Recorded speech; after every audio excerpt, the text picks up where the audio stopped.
दोस्तों नमस्कार, स्वागत है आप सभी के। अगर फिर से आई चलते हैं उत्तर प्रदेश सुबह की ताजा खबरों क्यों, लेकिन उससे पहले अगर आपने अभी तक इस चैनल को सब्सक्राइब नहीं किया तो सब्सक्राइब कर लें, जिससे कि आपको उत्तर प्रदेश सुबह की ताजा खबर रोजाना मिलती रहे। सबसे पहली बड़ी खबर, स्वामी प्रसाद मौर्य रामचरितमानस पर विवादित बयान देकर पार्टी में ही गिर गए हैं।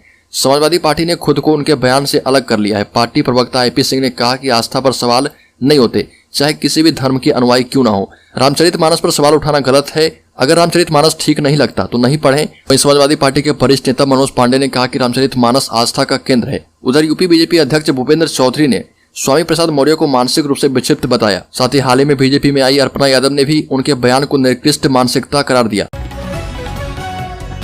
और बस्ती जिले में सुभाषपा के राष्ट्रीय अध्यक्ष ओम प्रकाश राजभर ने स्वामी प्रसाद मौर्य के बयान पर पलटवार किया और कहा कि 4 बार की बसपा सरकार में रहते उन्हें याद नहीं आया कि रामचरितमानस में दोहा और चौपाई गलत है और उसे हटाया जाए। बसपा के बाद वो राम की शरण में आए और बेटी राम के नाम पर ही सांसद बन गई। खुद बीजेपी सरकार में मंत्री बन गए। अब समाजवादी पार्टी में जाने के बाद चर्चा में रहने के लिए ऐसी बयानबाजी कर रहे हैं। ओम प्रकाश राजभर ने कहा कि हमें देश की मूलभूत सुविधाओं और समस्याओं पर ध्यान देना चाहिए। बिकरू कांड में जमानत पर बाहर आई खुशी दुबे की सुरक्षा के लिए पुलिस ने घर के आसपास CCTV कैमरे लगवाए हैं। बिकरू कांड में जमानत पर बाहर आई खुशी दुबे की सुरक्षा के लिए पुलिस ने घर के आसपास CCTV कैमरे लगवा दिए हैं। इसी के साथ घर के बाहर पुलिस की पिकेट और मोबाइल बाइक भी तैनात की गई है। घर के आसपास लगाए गए इन कैमरों को लेकर खुशी के परिजनों के द्वारा आपत्ति जताई गई। हालांकि पुलिस का इन कैमरों को लेकर कुछ और ही कहना है। बहुजन समाज पार्टी की राष्ट्रीय अध्यक्ष मायावती ने उत्तर प्रदेश दिवस के अवसर पर प्रदेशवासियों को शुभकामनाएं दी। मायावती ने ट्वीट करते हुए उत्तर प्रदेश दिवस पर प्रदेश के समस्त भाई बहनों को हार्दिक बधाई एवं उन सभी के खुश एवं खुशहाल जीवन की शुभकामनाएं दी और आगे कहा कि आबादी के हिसाब से देश का सबसे बड़ा राज्य उत्तर प्रदेश है। यूपी के लोगों की गरीबी एवं यहाँ का पिछड़ापन दूर हो और इसके लिए सतत ईमानदार प्रयास की आवश्यकता है। इटावा में समाजवादी पार्टी के वरिष्ठ नेता शिवपाल सिंह यादव ने स्वामी प्रसाद मौर्य के रामचरितमानस को लेकर दिए गए विवादित बयान से किनारा कर लिया। अपनी आवाज पर पहुंचे शिवपाल सिंह यादव ने स्वामी प्रसाद मौर्य के विवादित बयान पर सफाई दी और कहा कि ये उनका अपना व्यक्तिगत बयान है, पार्टी का इससे कोई लेना देना नहीं है। शिवपाल सिंह यादव ने कहा कि समाजवादी पार्टी भगवान राम एवं कृष्ण के आदर्शों पर चलने वाली पार्टी है। 8 दिनों के बाद गाजीपुर पहुंचे नेपाल विमान हादसे का शिकार 4 युवकों का शव। नेपाल विमान हादसे में जान गंवाने वाले यूपी के गाजीपुर के 4 युवकों के शव गाजीपुर पहुंचे हैं। नेपाल सरकार ने हादसे का शिकार 4 युवकों के शवों को देर रात उनके स्वजनों को सौंप दिया है। आपको बता दें कि 15 जनवरी को नेपाल में यति एयरलाइंस का विमान दुर्घटना का शिकार हो गया था और इस विमान में 4 क्रू मेंबर समेत कुल 72 लोग सवार थे, जिनकी मौत हादसे में हुई थी और इनमें 4 गाजीपुर के निवासी थे। उत्तर प्रदेश के पीलीभीत और लखीमपुर खीरी में दोपहर करीब 2:30 बजे भूकंप के झटके महसूस किए गए। झटके महसूस होने पर लोग घरों और दफ्तरों के बाहर निकल गए, एक दूसरे से जानकारी करने लगे। बाद में पता चला कि भूकंप के कारण धरती डोली। हालांकि यहाँ तीव्र झटके नहीं थे। भूकंप का केंद्र और उसकी तीव्रता के बारे में अभी जानकारी नहीं मिल पाई है। उधर दिल्ली NCR में भी भूकंप के झटके महसूस किए गए। बताया जा रहा है कि भूकंप के झटके काफी देर तक महसूस किए गए।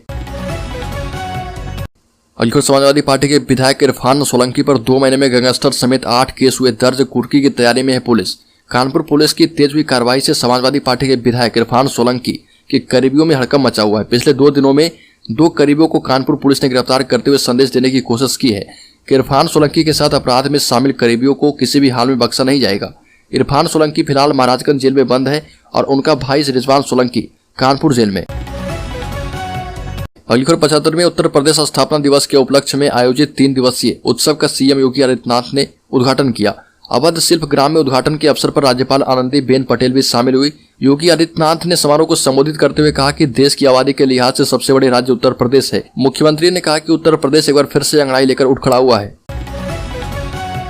उत्तर प्रदेश सरकार में डिप्टी CM केशव प्रसाद मौर्य सपा के वरिष्ठ नेता स्वामी प्रसाद मौर्य के रामचरितमानस पर दिए गए बयान पर भड़क गए। केशव प्रसाद मौर्य ने स्वामी प्रसाद मौर्य के बयान पर कहा कि हिंदू भावनाओं को आहत करने वाले बयान सपा के नेता खुद दिलवा रहे। केशव प्रसाद मौर्य ने कहा कि जो प्रयाग में डुबकी लगाने गए, जो कहते नहीं थकते कि राम के भक्त हैं, डॉक्टर राम मनोहर लोहिया का नाम लेकर कहते हैं कि हम समाजवादी हैं, उस समाजवादी पार्टी का असली चेहरा और चरित्र सामने आ चुका है। नोएडा में फिल्म पठान के प्रदर्शन पर रोक की मांग। पठान मूवी पर चल रहे विवाद को लेकर गोरक्षा हिंदू दल ने जिलाधिकारी को ज्ञापन सौंपा। तत्काल इस फिल्म पर रोक की मांग की है।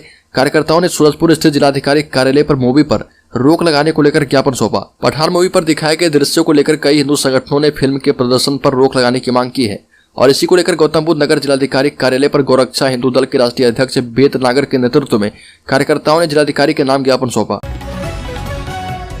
पूर्व कैबिनेट मंत्री आजम खान की विधायकी रद्द करने वाले रामपुर के जज का प्रमोशन किया गया। आजम खान को 3 साल की सजा और जुर्माना डालने वाले जज निशांत मान का 2 दिन पहले MP MLA magistrate trial court ने ट्रांसफर कर दिया है और उनका ट्रांसफर मऊ में किया गया। न्यायालय सूत्रों के मुताबिक उनका प्रमोशन ADJ के तौर पर किया गया। अधिवक्ता संदीप सक्सेना ने बताया कि आजम खान की सुनवाई के दौरान पीठ खाली होने के चलते 2 केस में अगली सुनवाई 31 जनवरी को होगी। और समाजवादी पार्टी के अध्यक्ष अखिलेश यादव ने कहा कि भाजपा सरकार की कुनीतियों के चलते जनता महंगाई की मार से बुरी तरह टूट चुकी है। लोगों का घर चलाना दूभर हो गया है। बाजारों में फूटकर महंगाई निरंतर बढ़ती जा रही। लोगों को कहीं कोई राहत नहीं मिल रही। खाद्य पदार्थ और अन्य जरूरी सामानों के दामों में कोई गिरावट न होने से लोग त्राहिमाम कर रहे हैं।